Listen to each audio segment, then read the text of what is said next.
Uyu munsi rero hari ikintu bafitiye cyiza cyane. Ushobora kwibaza ati icyo ni iki? Mbere yuko nkibagezaho ndagira ngo mbanze mbashimire cyane. Mwakoze akazi gakomeye. Burya iyo utagira amahame ugenderaho mu rukundo, ugwa mu mahame y'abandi. Mwongeye kwirirwa nshuti zacu. Icya mbere, ntugatume ibyumviro byawe bikotorora amarangamutima yawe.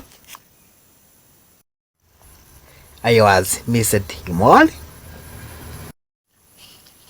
Uyu munsi rero hari ikintu bafitiye cyiza cyane.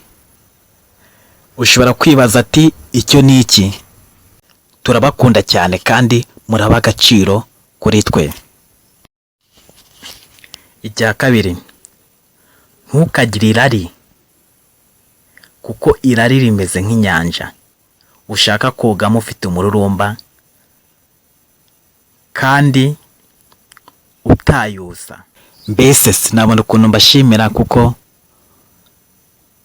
nabonye icyiza cyo kugira inshuti. Ya nshuti ijya idatenguha, imwe igira aho bakuvuga ikakuvuganira, kuko ibi bizi ko neza nayo yihava barayivuga. Iyo niyo nshuti mizi. Uwo ni wowe, niwe njyewe. Kandi ubu Satani atambutse afite amadolari, ntago habura za serikwini zimwihamagarishwa ngo Satani. Ikiri ku nshuti ndagira ngo nkubwire, inshuti ntago inshuti bayitoragura. Inshuti ni ya yindiza niba uri mu bibazo ikakuguma hafi ikaguhumuriza. Iyo ubona inshuti yawe iza ikakubwira ibibazo, ikakubwira ati nyamara ati hari abantu bakuvuga, ibyo ntuzabyiteho, ahubwo uzayibaza ati kuki ari wowe batumye, kuki ari wowe babibwiye. Aho ngaho uzagiremo akantu. Hari icyo ugomba kwihanganira mu kuhagera, kumenya icyakubuza kuhagera ukakirinda, kumenya icyakurangaza kikakwibagiza iby'ingenzi, kumenya aho ujya. Ihame rya gatatu ni iri ngiri. Ndagira ngo mbanze mbibutse gatoya ku bintu byabayeho, kandi mwese muzi, mwumvishe, mwasomye, munasobanukiwe kurusha ibindi byose byabayeho kuri iyi si ya rurema. Adamu na Eva, muzi ko inzoka yabashutse. Iyo bagira amahame bagenderaho ntago iba yarabashutse. Rero ndagira ngo mbabwire, twige kugendera ku mahame yacu, apana kugendera ku mahame y'abandi. Abo nibo turi bo, nabo nibo iwacu. Urugendo rwacu rufite aho rutuganisha, aho ni mu ijuru iwacu ukuri, kugira ngo uzagire ku cyo wiyemeje. Rikorere, kuko kurikorera ntirigira uyu munsi, kandi byose ni amahitamo yawe. Iwacu, urugendo rwacu rufite aho rutuganisha, aho ni mu ijuru iwacu ukuri, kugira ngo uzagire ku cyo wiyemeje. Ijuru si impano uzahabwa n'abapapa bakuru, ijuru si impano uzahabwa n'abamama bakuru, ijuru si impano uzahabwa utarikoreye. Imana igushoboze kandi umugisha wayo uguhoreho. Amina. Nongeye kubasuhuza mwebwe mukurikiye Turumirwa TV. Uyu munsi tugiye kuvuga ku isi. Ese isi ni iki? Ese yumvishe isi wumva ari iki? Hari abantu ujya wumva ati isi yaremwe n'Imana, ariko abakoresha siyanse ntabwo ariko babizera. Bahabanya cyane n'abantu bizera Imana. Gusa nyine iyo tugeze mu bakristo babyizera vuba, kuko bo ntago bigora. Babigisha ko isi yaremwe n'Imana. Tugaruke muri siyanse.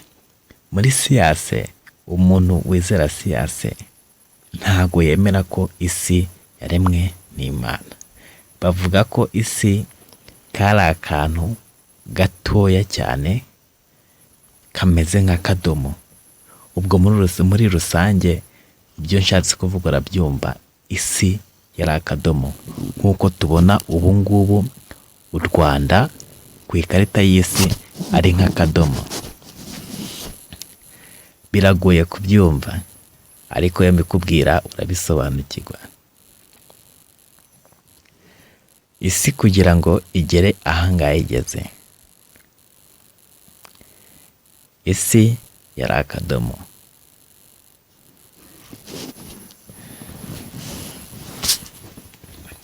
Habayeho ikintu kijyanye n'ikweduka ry'isi.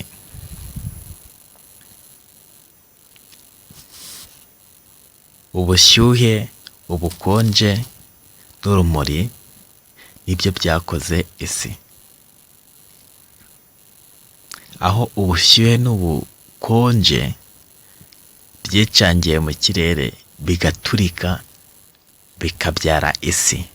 Uko niko siyansi byizera. Ndagira ngo uyu munsi mbabwire ku muntu.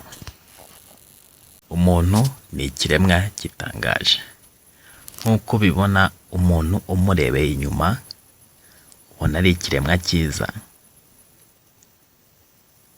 ureba nawe ugakunda. Iyo bigeze mu mitima yacu ntabwo ari gutya biba bimeze. Umuntu bujya ahinduka vuba.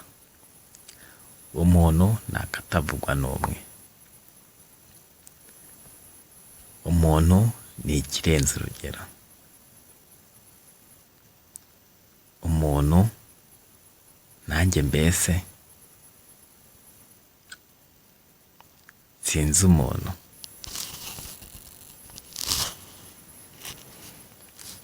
Ariko ndagira ngo nkubwire umuntu.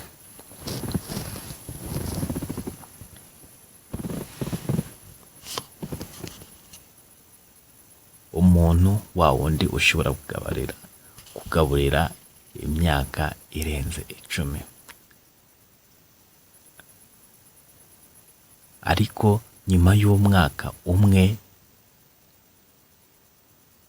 kuri ya yindi irenga 10, umuntu ashobora kukugambanira, akibagirwa bimwe wamukoreye byose, akabifata nk'aho mbese ari ubusa. Mu by'ukuri umuntu yibagirwa vuba. Ese ni iyihe mpamvu umuntu yibagirwa vuba cyangwa akirengagiza umuntu wamugiriye neza? Buriya ntukababazwe n'umuntu. Ntukababazwe n'icyo umuntu yagukoreye, cyaba kibi cyangwa cyiza. Ntukababazwe n'uko umuntu yakuvuze. Bujya uzababazwe n'uko umuntu hari icyo yagufashije, wowe ukabura icyo umwitura. Icyo kintu kimwe ari cyo kizakubabaza ku muntu. Uyu munsi rero hari ikintu bafitiye cyiza cyane. Ushobora kwibaza ati icyo ni iki? Mbere yuko nkibagezaho ndagira ngo mbanze mbashimire cyane. Mwakoze akazi gakomeye. burya iyo utagira amahame ugenderaho mu rukundo ugwa mu mahame y'abandi. Mwongeye kwirirwa nshuti zacu.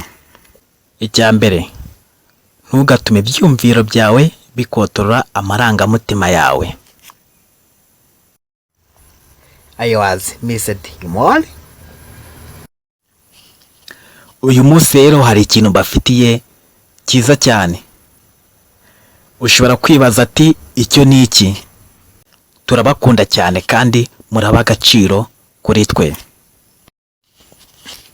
Icya kabiri, ntukagire irari, kuko irari rimeze nk'inyanja ushaka kogamo ufite umururumba kandi utayusa. Mbese sinabona ukuntu mbashimira kuko nabonye icyiza cyo kugira inshuti. Ya nshuti ijya idatenguha,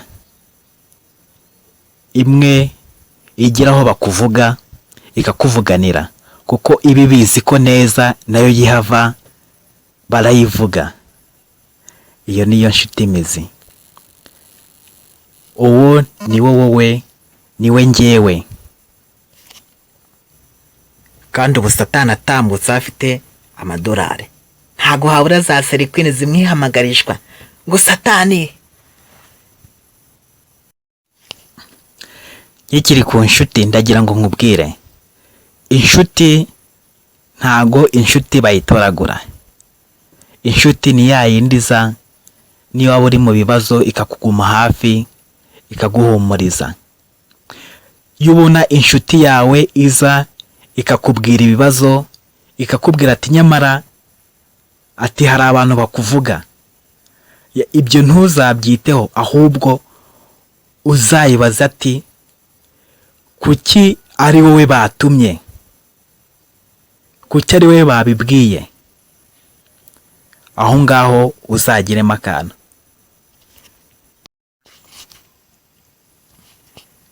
Hari icyo ugomba kwihanganira mu kuhagera, kumenya icyakubuza kuhagera ukakirinda, kumenya icyakurangaza kikakwibagiza iby'ingenzi, kumenya aho ujya.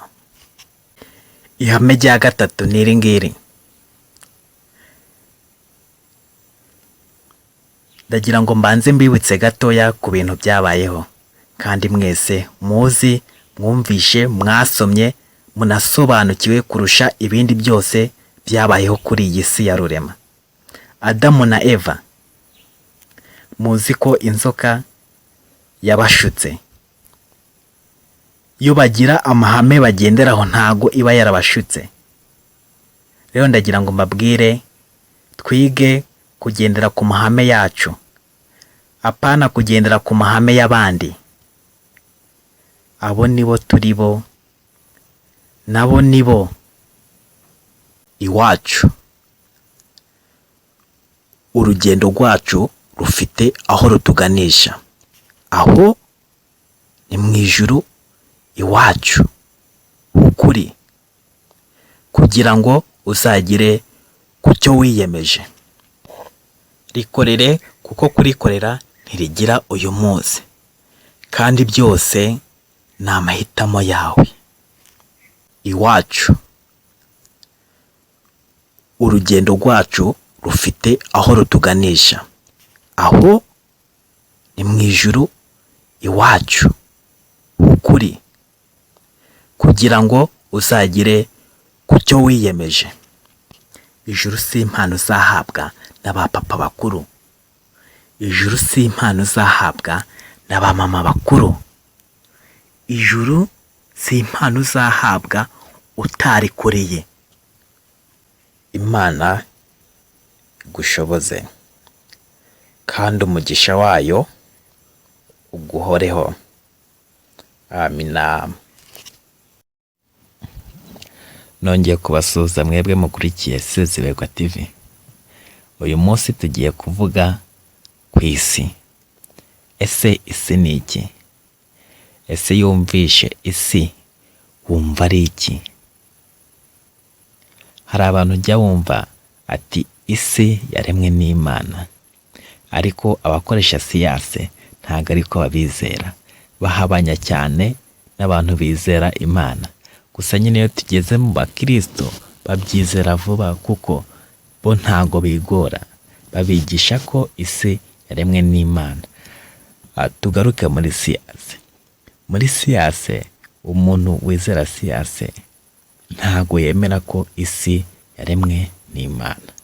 Bavuga ko isi kari akantu gatoya cyane kameze nk'akadomo. Ubwo muri rusange ibyo nshatse kuvuga urabyumva, isi yari akadomo. Nk'uko tubona ubu ngubu u Rwanda ku ikarita y'isi ari nk'akadomo. Biragoye kubyumva, ariko iyo mbikubwira urabisobanukirwa.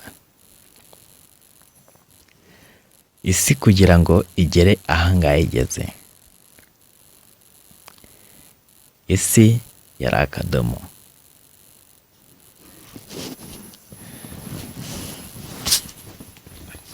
Habayeho ikintu kijyanye n'ikweduka ry'isi.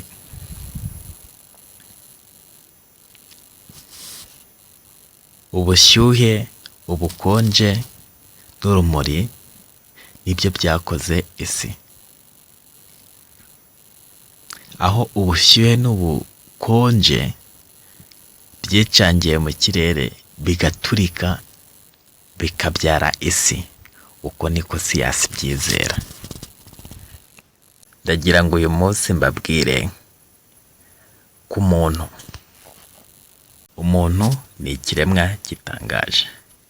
Nk'uko bibona, umuntu umurebeye inyuma ubona ari ikiremwa cyiza, ureba nawe ugakunda. Iyo bigeze mu mitima yacu ntabwo ari gutya biba bimeze.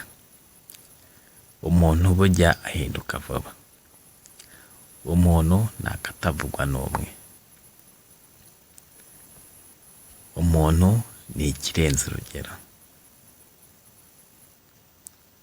Umuntu nanjye mbese sinzi umuntu.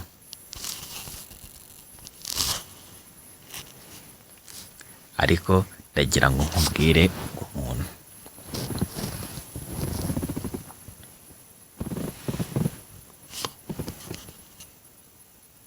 Umuntu wa wundi ushobora kugaburira imyaka irenze 10. Ariko nyuma y'umwaka umwe kuri ya yindi irenga 10, umuntu ashobora kugambanira, akibagirwa bimwe wamukoreye byose, akabifata nk'aho mbese ari ubusa. Mu by'ukuri umuntu yibagirwa vuba. Ese ni iyihe mpamvu umuntu yibagirwa vuba cyangwa akirengagiza umuntu wamugiriye neza? Buriya ntukababazwe n'umuntu, ntukababazwe n'icyo umuntu yagukoreye, cyaba kibi cyangwa cyiza. Ntukababazwe n'uko umuntu yakuvuze. Bujya uzababazwe n'uko umuntu hari icyo yagufashije, wowe ukabura icyo umwitura. Icyo kintu kimwe ari cyo kizakubabaza ku muntu. Uyu munsi rero hari ikintu bafitiye cyiza cyane. Ushobora kwibaza ati icyo ni iki? Mbere yuko nkibagezaho ndagira ngo mbanze mbashimire cyane. Mwakoze akazi gakomeye. Burya iyo utagira amahame ugenderaho mu rukundo, ugwa mu mahame y'abandi. Mwongeye kwirirwa nshuti zacu. Icya mbere, ntugatume ibyumviro byawe bikotorora amarangamutima yawe. I was missed him all. Uyu munsi rero hari ikintu bafitiye cyiza cyane. Ushobora kwibaza ati icyo ni iki? Turabakunda cyane kandi muraba agaciro kuri twe. Icya kabiri, ntukagire irari, kuko irari rimeze nk'inyanja ushaka kogamo ufite umururumba kandi utayusa. Mbese sinabona ukuntu mbashimira kuko nabonye icyiza cyo kugira inshuti, ya nshuti ijya idatenguha, imwe igira aho bakuvuga ikakuvuganira, kuko ibi bizi ko neza nayo yihava barayivuga. Iyo niyo nshuti imizi. Uwo ni wowe, niwe njyewe. Kandi ubu Satani atambutse afite amadolari, ntago habura za serikwini zimwihamagarishwa ngo Satani. Ikiri ku nshuti ndagira ngo nkubwire, inshuti ntago inshuti bayitoragura. Inshuti ni ya yindi iza niyo waba uri mu bibazo ikakuguma hafi ikaguhumuriza. Iyo ubona inshuti yawe iza ikakubwira ibibazo, ikakubwira ati nyamara ati hari abantu bakuvuga, ibyo ntuzabyiteho, ahubwo uzayibaza ati kuki ari wowe batumye, kuki ari wowe babibwiye. Aho ngaho uzagiremo akantu. Hari icyo ugomba kwihanganira mu kuhagera, kumenya icyakubuza kuhagera ukakirinda, kumenya icyakurangaza kikakwibagiza iby'ingenzi, kumenya aho ujya. Ihame rya gatatu ni iri ngiri. Ndagira ngo mbanze mbibutse gatoya ku bintu byabayeho, kandi mwese muzi, mwumvishe, mwasomye, munasobanukiwe kurusha ibindi byose byabayeho kuri iyi si ya rurema. Adamu na Eva, muzi ko inzoka yabashutse. Iyo bagira amahame bagenderaho ntago iba yarabashutse. Rero ndagira ngo mbabwire, twige kugendera ku mahame yacu, apana kugendera ku mahame y'abandi. Abo nibo turi bo, nabo nibo iwacu. Urugendo rwacu rufite aho rutuganisha, aho ni mu ijuru iwacu ukuri, kugira ngo uzagire ku cyo wiyemeje. Rikorere, kuko kurikorera ntirigira uyu munsi, kandi byose ni amahitamo yawe. Iwacu, urugendo rwacu rufite aho rutuganisha, aho ni mu ijuru iwacu ukuri, kugira ngo uzagire ku cyo wiyemeje. Ijuru si impano uzahabwa n'abapapa bakuru, ijuru si impano uzahabwa n'abamama bakuru, ijuru si impano uzahabwa utarikoreye. Imana igushoboze kandi umugisha wayo uguhoreho. Amina. Nongeye kubasuhuza mwebwe mukurikiye Turumirwa TV. Uyu munsi tugiye kuvuga ku isi. Ese isi ni iki? Ese yumvishe isi wumva ari iki? Hari abantu ujya wumva ati isi yaremwe n'Imana, ariko abakoresha siyanse ntago ariko babizera. Bahabanya cyane n'abantu bizera Imana. Gusa nyine iyo tugeze mu bakristo babyizera vuba, kuko bo ntago bigora, babigisha ko isi yaremwe n'Imana. Tugaruke muri siyanse. Muri siyanse, umuntu wizera siyanse ntago yemera ko isi yaremwe n'Imana. Bavuga ko isi kari akantu gatoya cyane kameze nk'akadomo. Ubwo muri rusange ibyo nshatse kuvuga urabyumva, isi yari akadomo nk'uko tubona ubu ngubu u Rwanda ku ikarita y'isi ari nk'akadomo. Biragoye kubyumva, ariko iyo mbikubwira urabisobanukirwa. Isi kugira ngo igere ahangaha igeze, isi yari akadomo.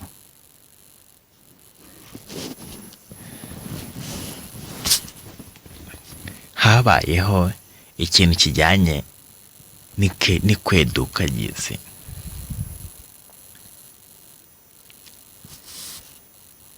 Ubushyuhe, ubukonje n'urumuri nibyo byakoze isi.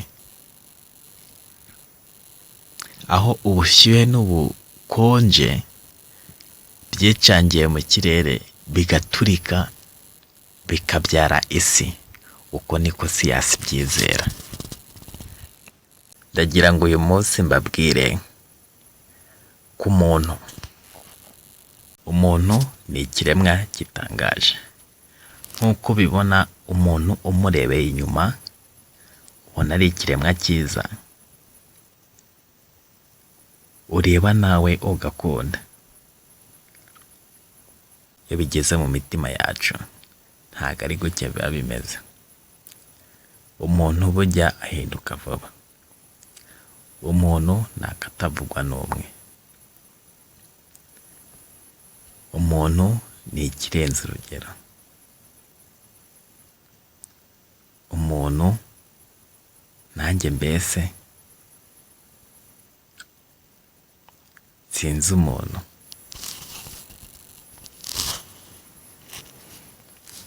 Ariko ndagira ngo nkubwire umuntu.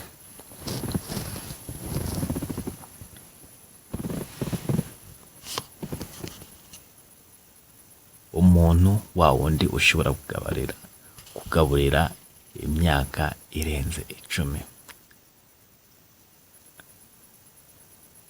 Ariko nyuma y'umwaka umwe kuri ya yindi irenga 10, umuntu ashobora kukugambanira akibagirwa bimwe wamukoreye byose, akabifata nk'aho mbese ari ubusa. Mu by'ukuri umuntu yibagirwa vuba. Ese ni iyihe mpamvu umuntu yibagirwa vuba cyangwa akirengagiza umuntu wamugiriye neza? Buriya ntukababazwe n'umuntu, ntukababazwe n'icyo umuntu yagukoreye, cyaba kibi cyangwa cyiza. Ntukababazwe n'uko umuntu yakuvuze. Bujya uzababazwe n'uko umuntu hari icyo yagufashije, wowe ukabura icyo umwitura. Icyo kintu kimwe ari cyo kizakubabaza ku muntu. Uyu munsi rero hari ikintu bafitiye cyiza cyane. Ushobora kwibaza ati icyo ni iki? Mbere yuko nkibagezaho ndagira ngo mbanze mbashimire cyane. Mwakoze akazi gakomeye. Burya utagira amahame ugenderaho mu rukundo, ugwa mu mahame y'abandi. Mwongeye kwirirwa nshuti zacu. Icya mbere, ntugatume ibyumviro byawe bikotorora amarangamutima yawe. I was missed more. Uyu munsi rero hari ikintu bafitiye cyiza cyane. Ushobora kwibaza ati icyo ni iki? turabakunda cyane kandi muraba agaciro kuri twe. Icya kabiri, ntukagire irari, kuko irari rimeze nk'inyanja ushaka kogamo ufite umururumba kandi utayusa. Mbese sinabona ukuntu mbashimira kuko nabonye icyiza cyo kugira inshuti, ya nshuti ijya idatenguha, imwe igira aho bakuvuga ikakuvuganira, kuko ibi bizi ko neza nayo yihava barayivuga. Iyo niyo nshuti mizi. Uwo niwo wowe, niwe njyewe. Kandi ubu Satani atambutse afite amadolari, ntago habura za serikwini zimwihamagarishwa ngo Satani. Ikiri ku nshuti ndagira ngo nkubwire, inshuti ntago inshuti bayitoragura. Inshuti ni ya yindi iza niyo waba uri mu bibazo ikakuguma hafi ikaguhumuriza. Iyo ubona inshuti yawe iza ikakubwira ibibazo, ikakubwira ati nyamara ati hari abantu bakuvuga, ibyo ntuzabyiteho, ahubwo uzayibaza ati kuki ari wowe batumye, kuki ari wowe babibwiye. Aho ngaho uzagiremo akantu.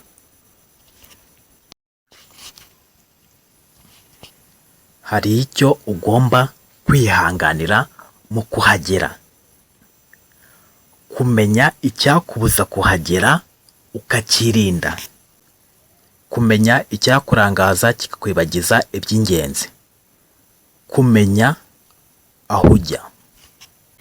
Ihame rya gatatu ni iri ngiri.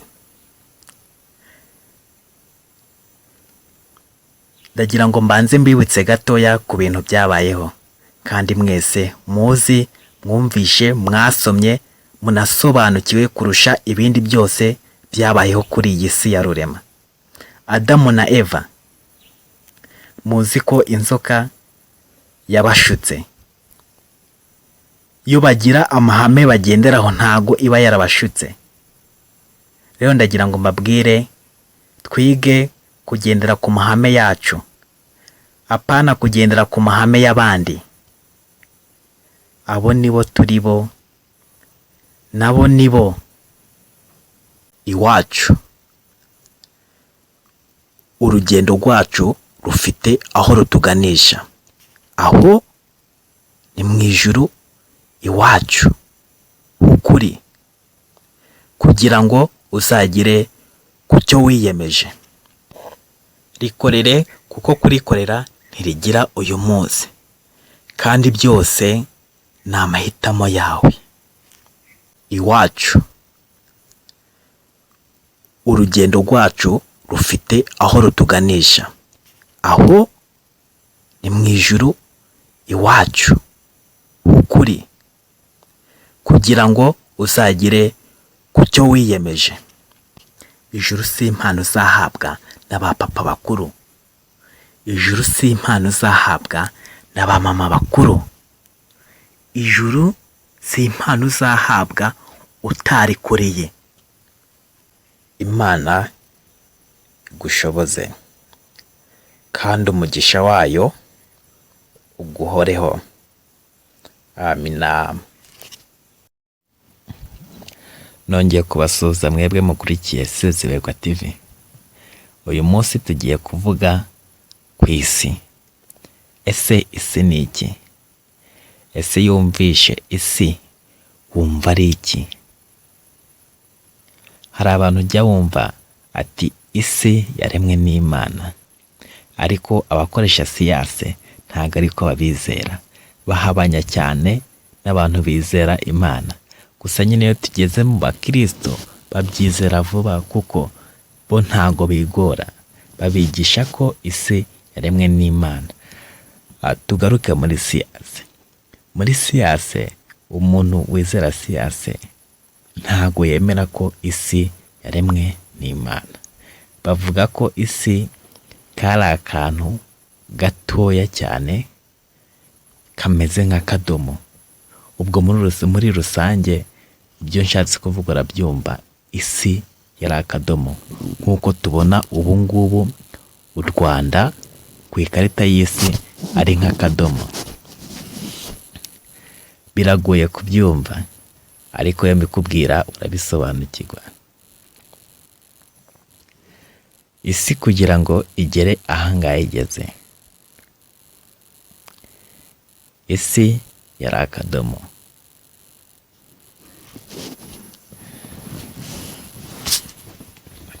Habayeho ikintu kijyanye n'ikweduka ry'isi.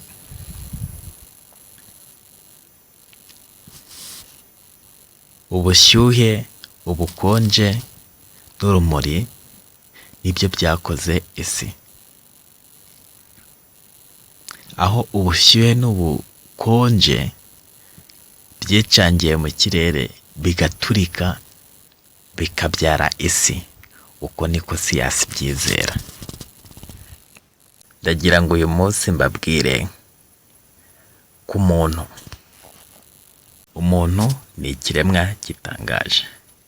Nk'uko ubibona, umuntu umurebeye inyuma ubona ari ikiremwa cyiza,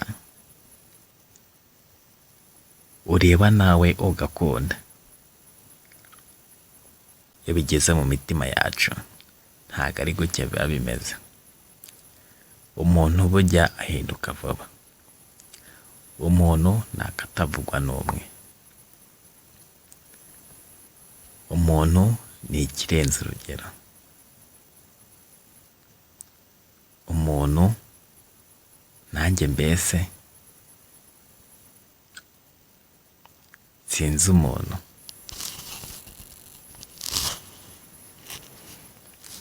Ariko ndagira ngo nkubwire umuntu.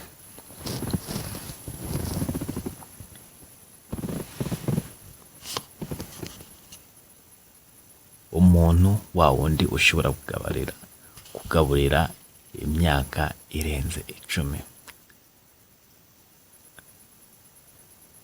Ariko nyuma y'umwaka umwe kuri ya yindi irenga 10, umuntu ashobora kukugambanira akibagirwa bimwe wamukoreye byose,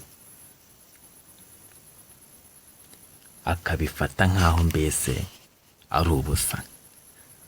Mu by'ukuri umuntu yibagirwa vuba. Ese ni iyihe mpamvu umuntu yibagirwa vuba cyangwa akirengagiza umuntu wamugiriye neza? Buriya ntukababazwe n'umuntu, ntukababazwe n'icyo umuntu yagukoreye, cyaba kibi cyangwa cyiza. Ntukababazwe n'uko umuntu yakuvuze. Bujya uzababazwe n'uko umuntu hari icyo yagufashije, wowe ukabura icyo umwitura. Icyo kintu kimwe ari cyo kizakubabaza ku muntu. Uyu munsi rero hari ikintu bafitiye cyiza cyane. Ushobora kwibaza ati icyo ni iki? Mbere yuko nkibagezaho ndagira ngo mbanze mbashimire cyane. Mwakoze akazi gakomeye. Burya utagira amahame ugenderaho mu rukundo, ugwa mu mahame y'abandi. Mwongeye kwirigwa nshuti zacu. Icya mbere, ntugatume ibyumviro byawe bikotorora amarangamutima yawe. I was missed more. Uyu munsi rero hari ikintu bafitiye cyiza cyane. Ushobora kwibaza ati icyo ni iki? Turabakunda cyane kandi muraba agaciro kuri twe. Icya kabiri, ntukagire irari, kuko irari rimeze nk'inyanja. ushaka kogamo ufite umururumba kandi utayusa. Mbese sinabona ukuntu mbashimira kuko nabonye icyiza cyo kugira inshuti, ya nshuti ijya idatenguha, imwe igira aho bakuvuga ikakuvuganira kuko ibi bizi ko neza nayo yihava barayivuga. Iyo niyo nshuti mizi. Uwo niwo wowe, niwe njyewe. Kandi ubu Satani atambutse afite amadolari, ntago habura za serikwini zimwihamagarishwa ngo Satani. Ikiri ku nshuti ndagira ngo nkubwire, inshuti ntago inshuti bayitoragura. Inshuti ni ya yindi iza niyo waba uri mu bibazo ikakuguma hafi ikaguhumuriza. Iyo ubona inshuti yawe iza ikakubwira ibibazo, ikakubwira ati nyamara ati hari abantu bakuvuga, ibyo ntuzabyiteho, ahubwo uzayibaza ati kuki ari wowe batumye, kuki ari wowe babibwiye. Aho ngaho uzagiremo akantu.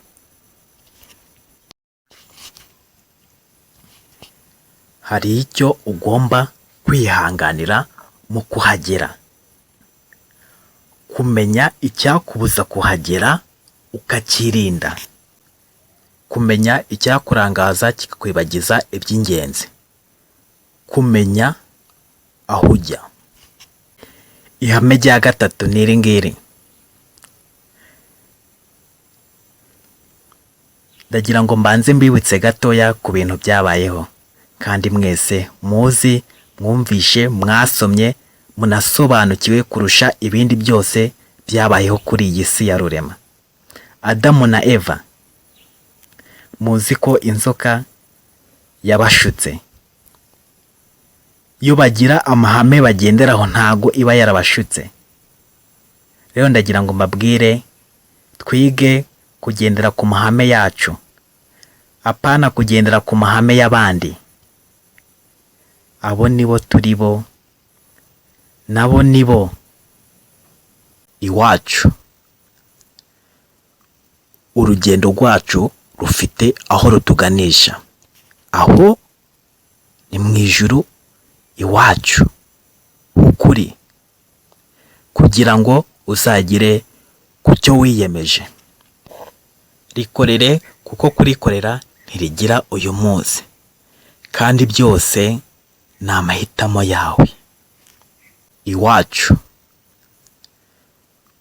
urugendo rwacu rufite aho rutuganisha, aho ni mu ijuru iwacu ukuri, kugira ngo uzagire ku cyo wiyemeje.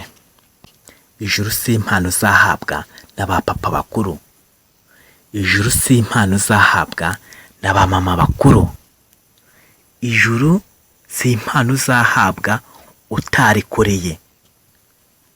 Imana igushoboze kandi umugisha wayo uguhoreho.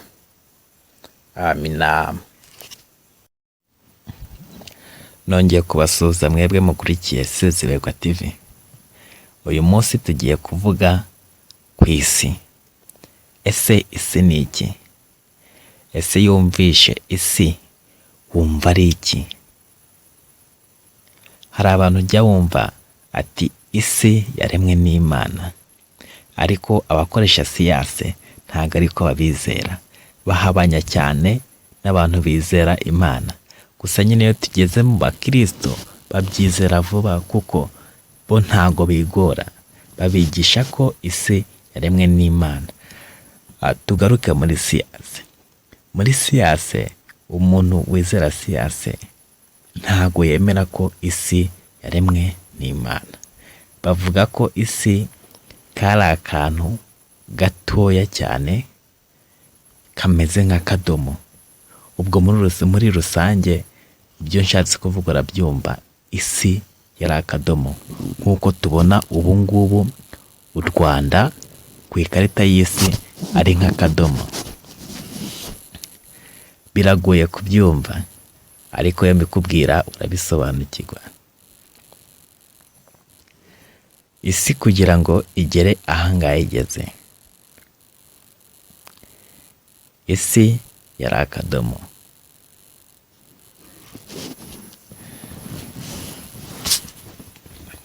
Habayeho ikintu kijyanye n'ikweduka ry'isi.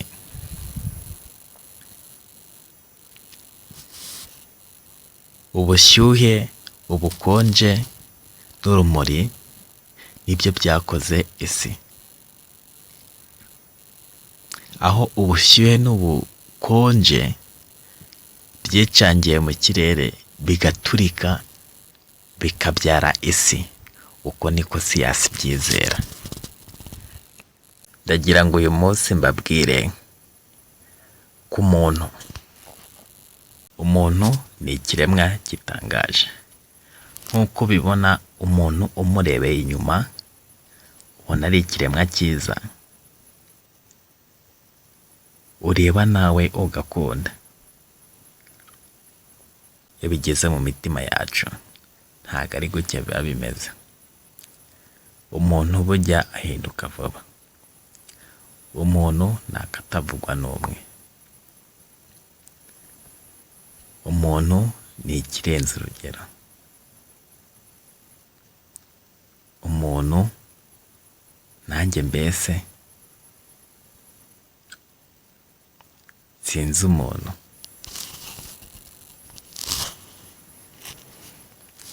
Ariko ndagira ngo nkubwire umuntu.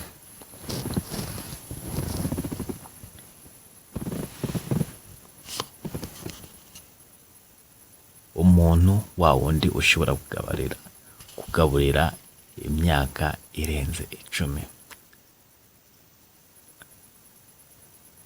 Ariko nyuma y'umwaka umwe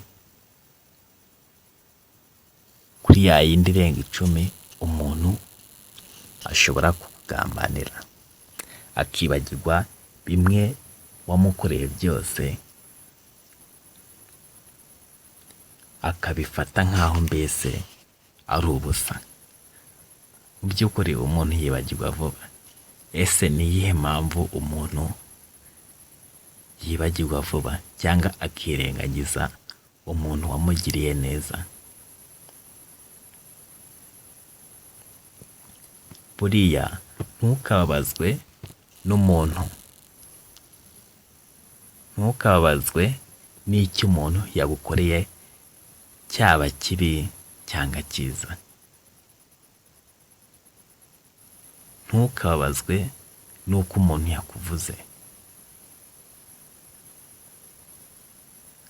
Bujya uzababazwe n'uko umuntu hari icyo yagufashije, wowe ukabura icyo umwitura. Icyo kintu kimwe ari cyo kizakubabaza ku muntu. Uyu munsi rero hari ikintu bafitiye cyiza cyane. Ushobora kwibaza ati icyo ni iki? Mbere yuko nkibagezaho ndagira ngo mbanze mbashimire cyane. Mwakoze akazi gakomeye. Burya utagira amahame ugenderaho mu rukundo, ugwa mu mahame y'abandi. Mwongeye kwirigwa nshuti zacu. Icya mbere, ntugatume ibyumviro byawe bikotorora amarangamutima yawe. I was missed more. Uyu munsi rero hari ikintu bafitiye cyiza cyane. Ushobora kwibaza ati icyo ni iki? Turabakunda cyane kandi muraba agaciro kuri twe. Icya kabiri, ntukagire irari, kuko irari rimeze nk'inyanja ushaka kogamo ufite umururumba kandi utayusa. Mbese sinabona ukuntu mbashimira kuko nabonye icyiza cyo kugira inshuti, ya nshuti ijya idatenguha, imwe igira aho bakuvuga ikakuvuganira, kuko iba ibizi ko neza nayo yihava barayivuga. Iyo niyo nshuti imizi. Uwo ni wowe, niwe njyewe. Kandi ubu Satani atambutse afite amadolari, ntago habura za serikwini zimwihamagarishwa ngo Satani. Nkikiri ku nshuti ndagira ngo nkubwire, inshuti ntago inshuti bayitoragura. Inshuti ni ya yindi iza niyo waba uri mu bibazo ikakuguma hafi ikaguhumuriza. Iyo ubona inshuti yawe iza ikakubwira ibibazo, ikakubwira ati nyamara ati hari abantu bakuvuga, ibyo ntuzabyiteho, ahubwo uzayibaza ati kuki ari wowe batumye, kuki ari wowe babibwiye. Aho ngaho uzagiremo akantu.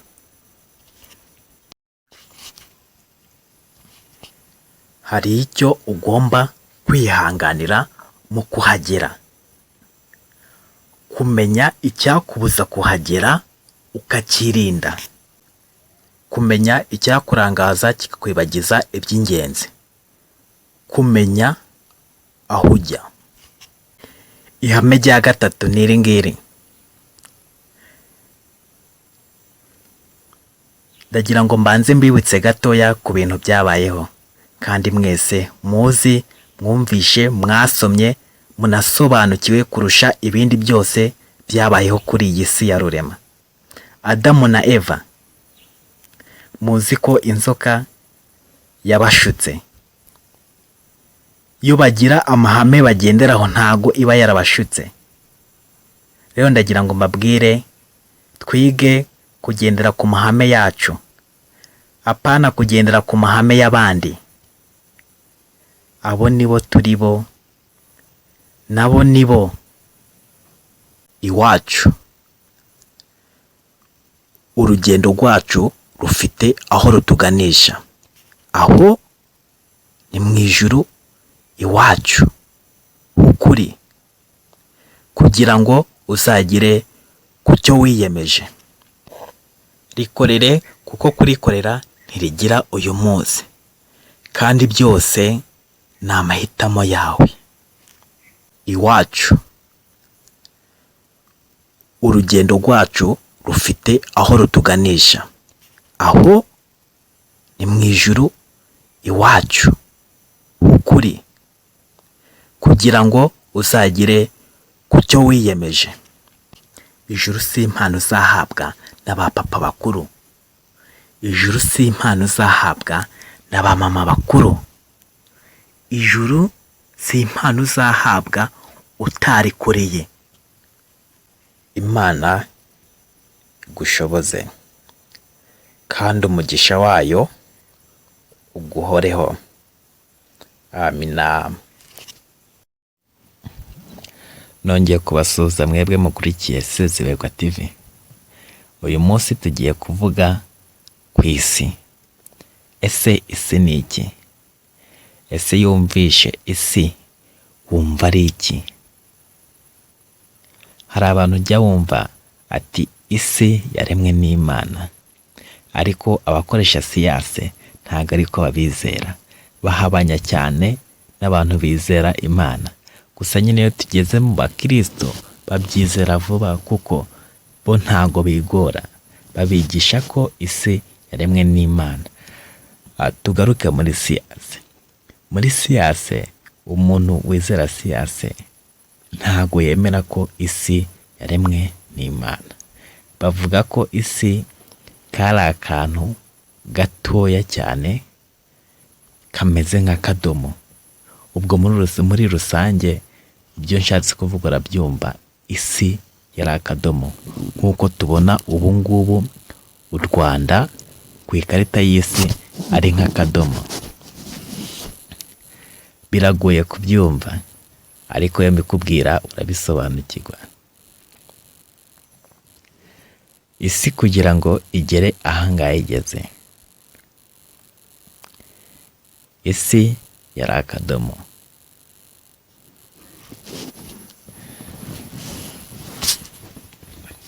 Habayeho ikintu kijyanye n'ikweduka ry'isi.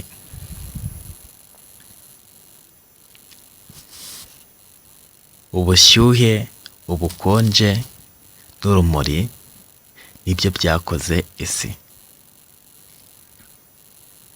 Aho ubushyuhe n'ubukonje byicangiye mu kirere bigaturika bikabyara isi. Uko niko siyansi byizera. Ndagira ngo uyu munsi mbabwire ku muntu. Umuntu ni ikiremwa gitangaje. Nk'uko ubibona, umuntu umurebeye inyuma ubona ari ikiremwa cyiza, ureba nawe ugakunda. Iyo bigeze mu mitima yacu ntabwo ari gutya biba bimeze. Umuntu bujya ahinduka vuba. Umuntu ntakatavugwa n'umwe. Umuntu ni ikirenze urugero. Umuntu nanjye mbese sinzi umuntu.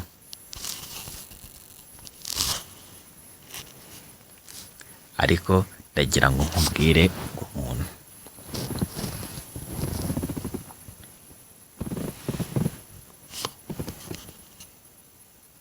Umuntu wa wundi ushobora kugaburira imyaka irenze 10. Ariko nyuma y'umwaka umwe kuri ya yindi irenga 10, umuntu ashobora kukugambanira akibagirwa bimwe wamukoreye byose, akabifata nk'aho mbese ari ubusa. Mu by'ukuri umuntu yibagirwa vuba. Ese ni iyihe mpamvu umuntu yibagirwa vuba cyangwa akirengagiza umuntu wamugiriye neza? Buriya ntukababazwe n'umuntu. Ntukababazwe n'icyo umuntu yagukoreye, cyaba kibi cyangwa cyiza. Ntukababazwe n'uko umuntu yakuvuze. Bujya uzababazwe n'uko umuntu hari icyo yagufashije, wowe ukabura icyo umwitura. Icyo kintu kimwe ari cyo kizakubabaza ku muntu. Uyu munsi rero hari ikintu bafitiye cyiza cyane. Ushobora kwibaza ati icyo ni iki? Mbere yuko nkibagezaho ndagira ngo mbanze mbashimire cyane. Mwakoze akazi gakomeye. Burya iyo utagira amahame ugenderaho mu rukundo, ugwa mu mahame y'abandi. Mwongeye kwirigwa nshuti zacu. Icya mbere, ntugatume ibyumviro byawe bikotorora amarangamutima yawe. I was missed more. Uyu munsi rero hari ikintu bafitiye cyiza cyane. Ushobora kwibaza ati icyo ni iki? Turabakunda cyane kandi muraba agaciro kuri twe. Icya kabiri, ntukagire irari, kuko irari rimeze nk'inyanja ushaka kogamo ufite umururumba kandi utayusa. Mbese sinabona ukuntu mbashimira kuko nabonye icyiza cyo kugira inshuti. Ya nshuti ijya idatenguha,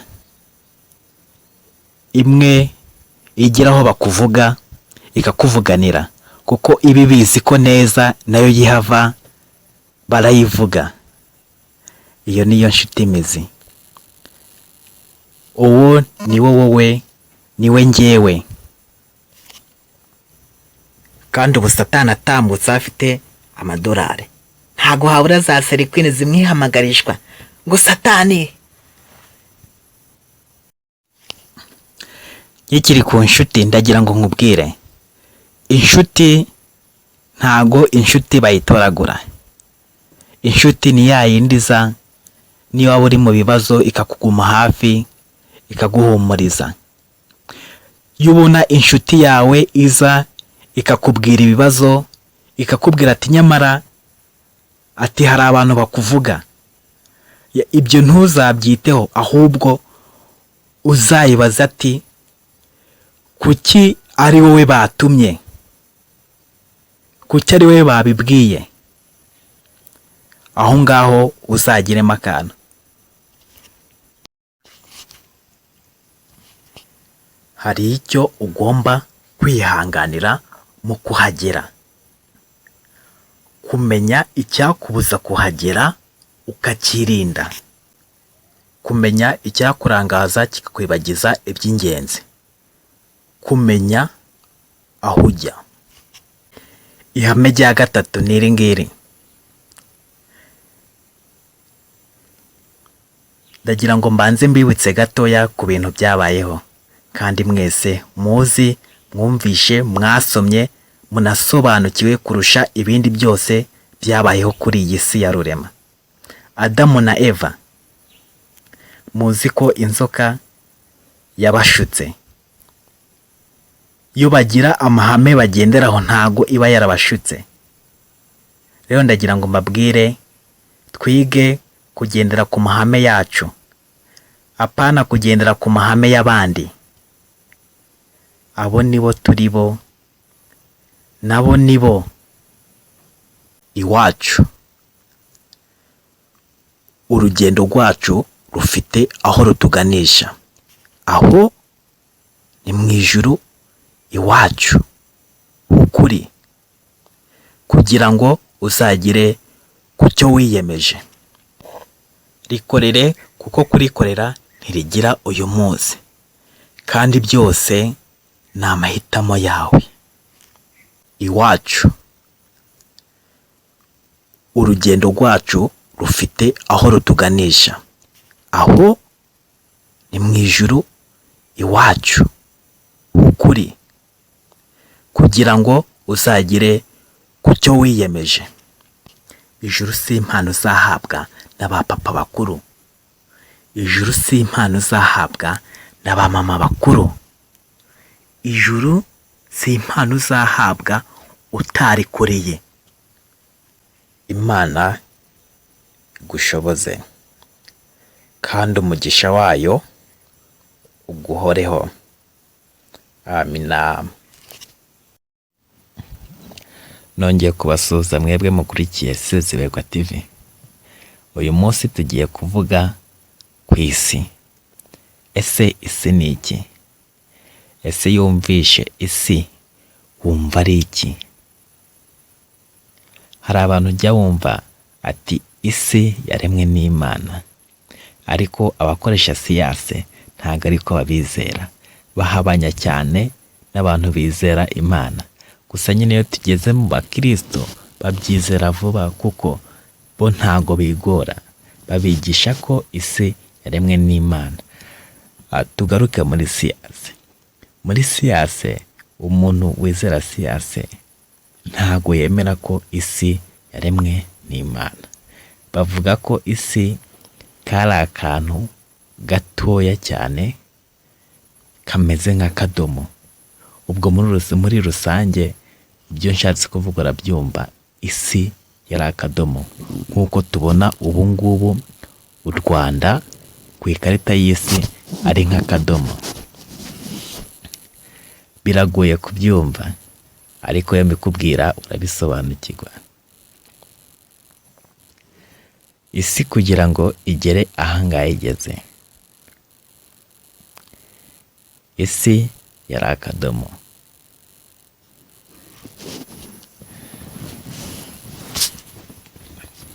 habayeho ikintu kijyanye n'ikweduka ry'isi.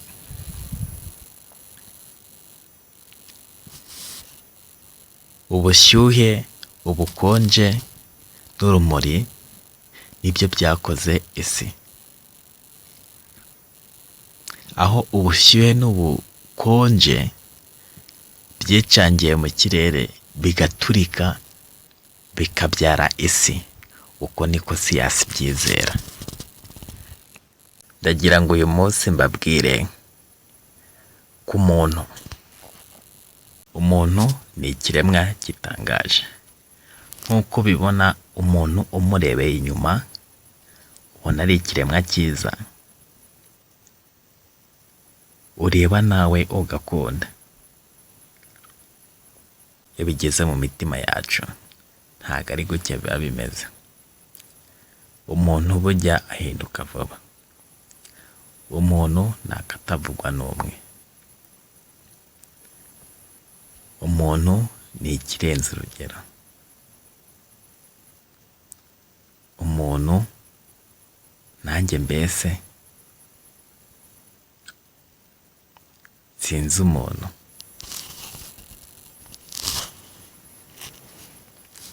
Ariko ndagira ngo nkubwire umuntu.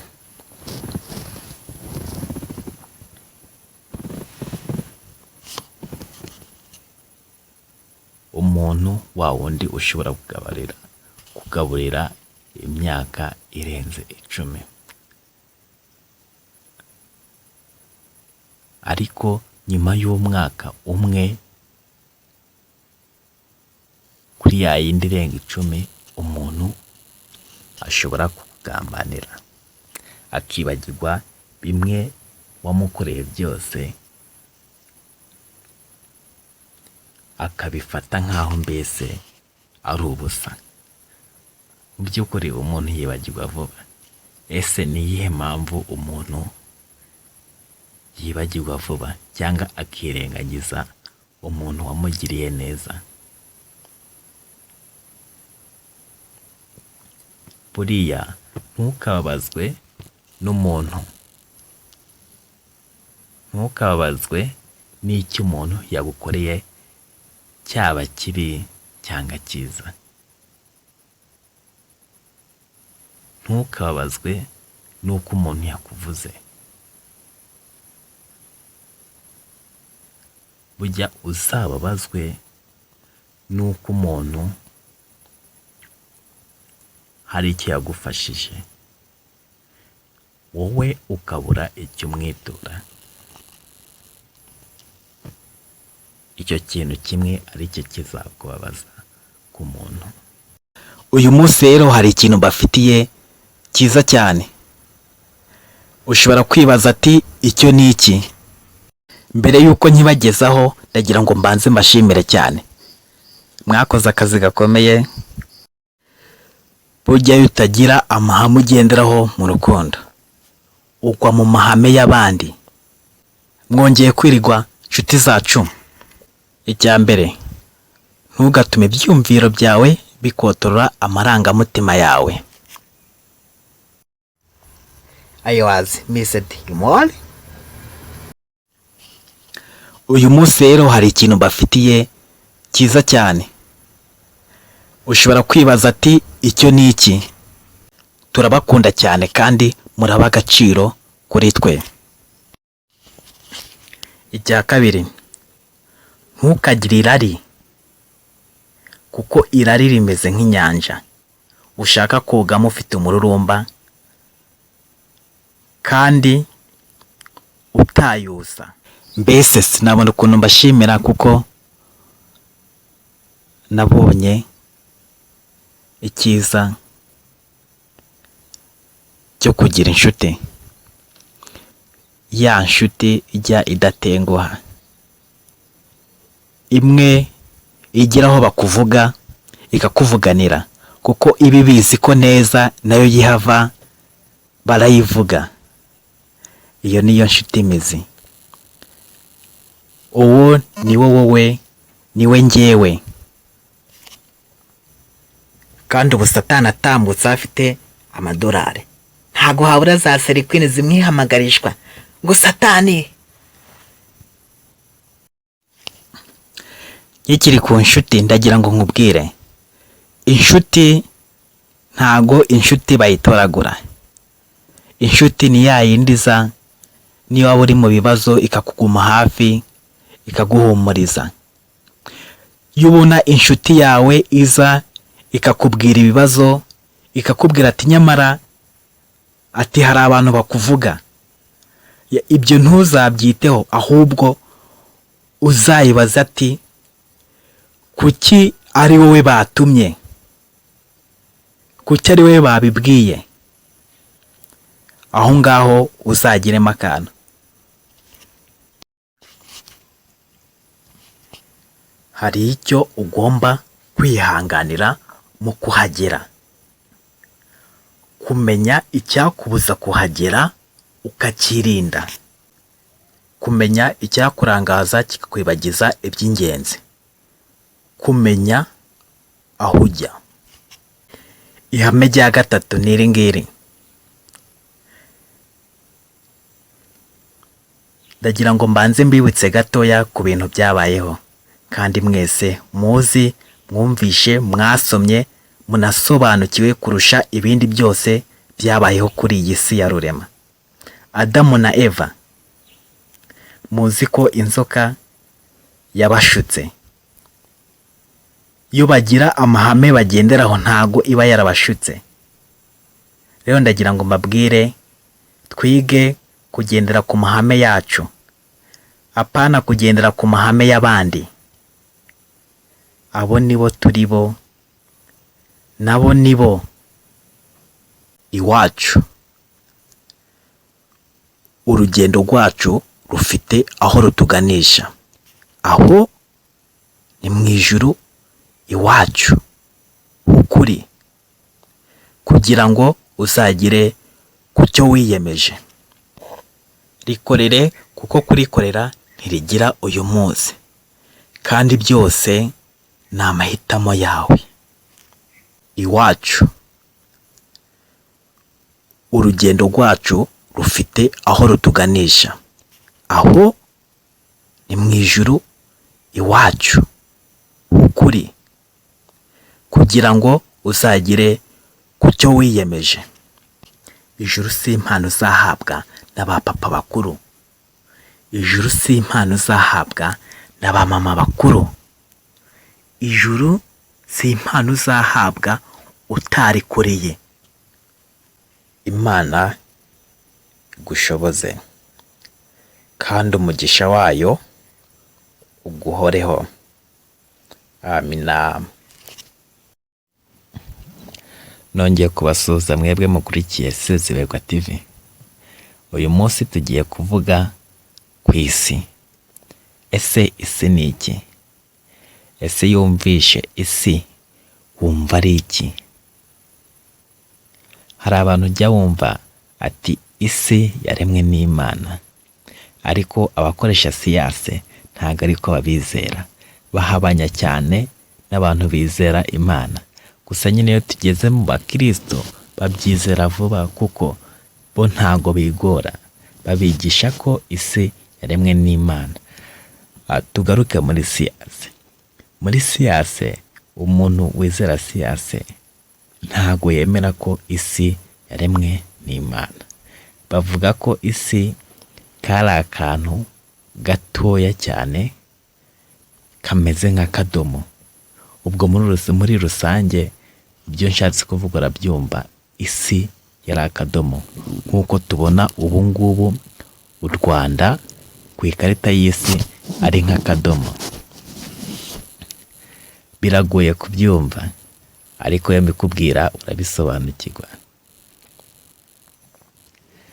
Isi kugira ngo igere ahangaha igeze, isi yari akadomo.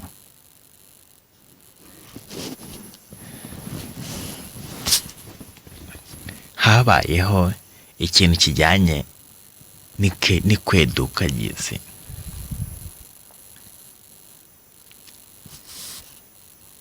Ubushyuhe, ubukonje n'urumuri nibyo byakoze isi, aho ubushyuhe n'ubukonje byicangiye mu kirere bigaturika bikabyara isi. Uko niko siyansi byizera. Ndagira ngo uyu munsi mbabwire ku muntu. Umuntu ni ikiremwa gitangaje. Nk'uko ubibona, umuntu umurebeye inyuma ubona ari ikiremwa cyiza, ureba nawe ugakunda. Iyo bigeze mu mitima yacu ntabwo ari gutya biba bimeze. Umuntu bujya ahinduka vuba. Umuntu ntakatavugwa n'umwe. Umuntu ni ikirenze urugero. Umuntu nanjye mbese sinzi umuntu.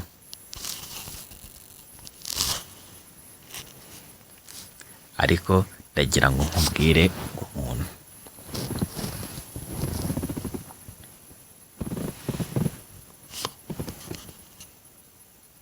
Umuntu wa wundi ushobora kugaburira imyaka irenze 10. Ariko nyuma y'umwaka umwe kuri ya yindi irenga 10, umuntu ashobora kukugambanira akibagirwa bimwe wamukoreye byose, akabifata nk'aho mbese ari ubusa. Mu by'ukuri umuntu yibagirwa vuba.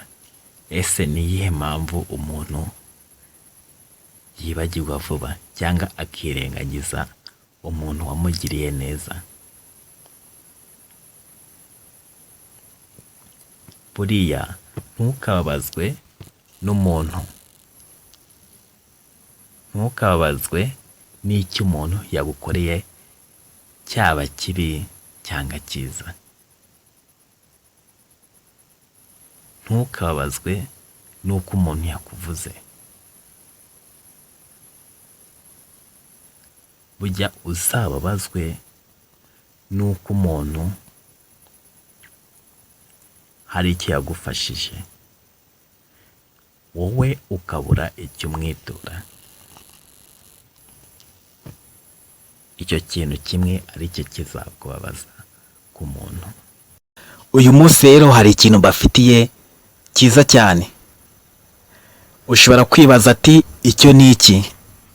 Mbere yuko nkibagezaho ndagira ngo mbanze mbashimire cyane. Mwakoze akazi gakomeye. Burya iyo utagira amahame ugenderaho mu rukundo, ugwa mu mahame y'abandi. Mwongeye kwirigwa nshuti zacu. Icya mbere, ntugatume ibyumviro byawe bikotorora amarangamutima yawe. I was missed you more. Uyu munsi rero hari ikintu bafitiye cyiza cyane. Ushobora kwibaza ati icyo ni iki? Turabakunda cyane kandi muraba agaciro kuri twe. Icya kabiri, ntukagire irari, kuko irari rimeze nk'inyanja ushaka kogamo ufite umururumba kandi utayusa. Mbese sinabona ukuntu mbashimira kuko nabonye icyiza cyo kugira inshuti. Ya nshuti ijya idatenguha, imwe igiraho bakuvuga ikakuvuganira, kuko ibi bizi ko neza nayo yihava barayivuga. Iyo niyo nshuti mizi. Uwo ni wowe, niwe njyewe. Kandi ubu Satani atambutse afite amadolari, ntago habura za serikwini zimwihamagarishwa ngo Satani. Ikiri ku nshuti ndagira ngo nkubwire, inshuti ntago inshuti bayitoragura. Inshuti ni ya yindi iza niyo waba uri mu bibazo ikakuguma hafi ikaguhumuriza. Iyo ubona inshuti yawe iza ikakubwira ibibazo, ikakubwira ati nyamara ati hari abantu bakuvuga, ibyo ntuzabyiteho, ahubwo uzayibaza ati kuki ari wowe batumye, kuki ari wowe babibwiye. Aho ngaho uzagiremo akantu. Hari icyo ugomba kwihanganira mu kuhagera, kumenya icyakubuza kuhagera ukakirinda, kumenya icyakurangaza kikakwibagiza iby'ingenzi, kumenya aho ujya. Ihame rya gatatu ni iri ngiri. Ndagira ngo mbanze mbibutse gatoya ku bintu byabayeho, kandi mwese muzi, mwumvishe, mwasomye, munasobanukiwe kurusha ibindi byose byabayeho kuri iyi si ya rurema. Adamu na Eva, muzi ko inzoka yabashutse.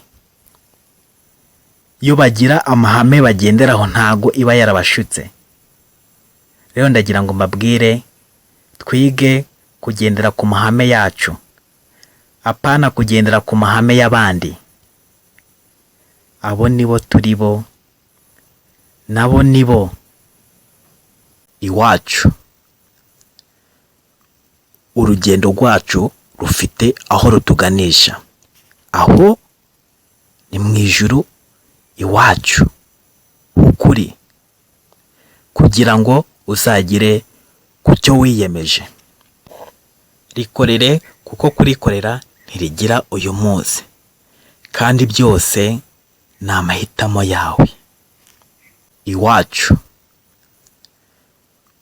urugendo rwacu rufite aho rutuganisha, aho ni mu ijuru iwacu ukuri, kugira ngo uzagire ku cyo wiyemeje. Ijuru si impano uzahabwa n'abapapa bakuru, ijuru si impano uzahabwa n'abamama bakuru, ijuru si impano uzahabwa utarikoreye.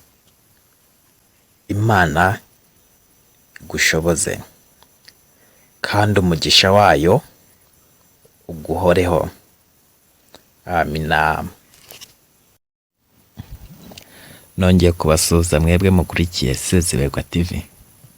Uyu munsi tugiye kuvuga ku isi. Ese isi ni iki? Ese yumvishe isi wumva ari iki? Hari abantu ujya wumva ati isi yaremwe n'Imana, ariko abakoresha siyanse ntabwo ariko babizera. Bahabanya cyane n'abantu bizera Imana. Gusa nyine iyo tugeze mu bakristo babyizera vuba, kuko bo ntago bigora. Babigisha ko isi yaremwe n'Imana. Tugaruke muri siyanse. Muri siyanse, umuntu wizera siyanse ntago yemera ko isi yaremwe n'Imana. Bavuga ko isi kari akantu gatoya cyane kameze nk'akadomo. Ubwo muri rusange ibyo nshatse kuvuga urabyumva. Isi yari akadomo, nk'uko tubona ubu ngubu u Rwanda ku ikarita y'isi ari nk'akadomo. Biragoye kubyumva, ariko iyo mbikubwira urabisobanukirwa. Isi kugira ngo igere ahangaha igeze, isi yari akadomo.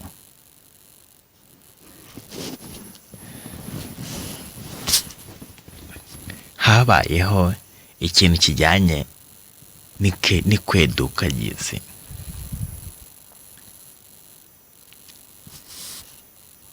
Ubushyuhe, ubukonje n'urumuri nibyo byakoze isi. Aho ubushyuhe n'ubukonje byicangiye mu kirere bigaturika bikabyara isi. Uko niko siyansi byizera. Ndagira ngo uyu munsi mbabwire ku muntu. Umuntu ni ikiremwa gitangaje. Nk'uko ubibona, umuntu umurebeye inyuma ubona ari ikiremwa cyiza, ureba nawe ugakunda. Iyo bigeze mu mitima yacu ntago ari gutya biba bimeze. Umuntu bujya ahinduka vuba. Umuntu ntakatavugwa n'umwe. Umuntu ni ikirenze urugero.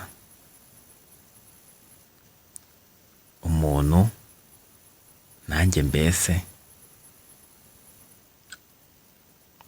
sinzi umuntu.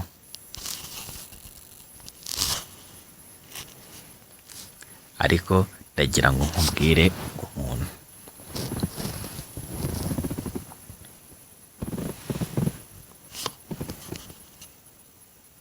Umuntu wa wundi ushobora kugaburira imyaka irenze 10. Ariko nyuma y'umwaka umwe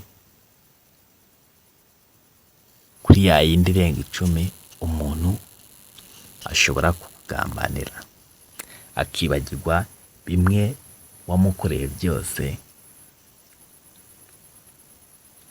akabifata nk'aho mbese ari ubusa. Mu by'ukuri umuntu yibagirwa vuba.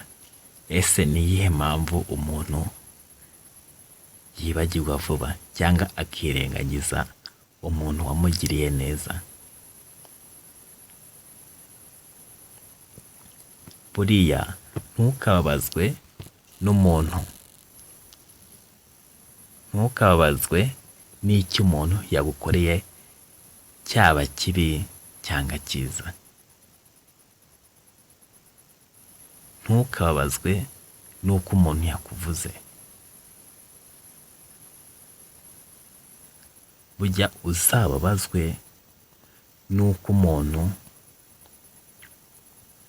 hari icyo yagufashije, wowe ukabura icyo umwitura. Icyo kintu kimwe ari cyo kizakubabaza ku muntu. Uyu munsi rero hari ikintu bafitiye cyiza cyane. Ushobora kwibaza ati icyo ni iki? Mbere yuko nkibagezaho ndagira ngo mbanze mbashimire cyane. Mwakoze akazi gakomeye. Burya iyo utagira amahame ugenderaho mu rukundo, ugwa mu mahame y'abandi. Mwongeye kwirigwa nshuti zacu. Icya mbere, ntugatume ibyumviro byawe bikotorora amarangamutima yawe. I was missed you more. Uyu munsi rero hari ikintu bafitiye cyiza cyane. Ushobora kwibaza ati icyo ni iki? Turabakunda cyane kandi muraba agaciro kuri twe. Icya kabiri, ntukagire irari, kuko irari rimeze nk'inyanja ushaka kogamo ufite umururumba kandi utayusa. Mbese sinabona ukuntu mbashimira kuko nabonye icyiza cyo kugira inshuti. Ya nshuti ijya idatenguha, imwe igiraho bakuvuga ikakuvuganira, kuko ibi bizi ko neza nayo yihava barayivuga. Iyo niyo nshuti mizi. Uwo ni wowe, niwe njyewe. Kandi ubu Satani atambutse afite amadolari, ntago habura za serikwini zimwihamagarishwa ngo Satani. Ikiri ku nshuti ndagira ngo nkubwire, inshuti ntago inshuti bayitoragura. Inshuti ni ya yindi za niyo waba uri mu bibazo ikakuguma hafi ikaguhumuriza. Iyo ubona inshuti yawe iza ikakubwira ibibazo, ikakubwira ati nyamara ati hari abantu bakuvuga. Ibyo ntuzabyiteho, ahubwo uzayibaza ati kuki ari wowe batumye, kuki ari wowe babibwiye. Aho ngaho uzagiremo akantu.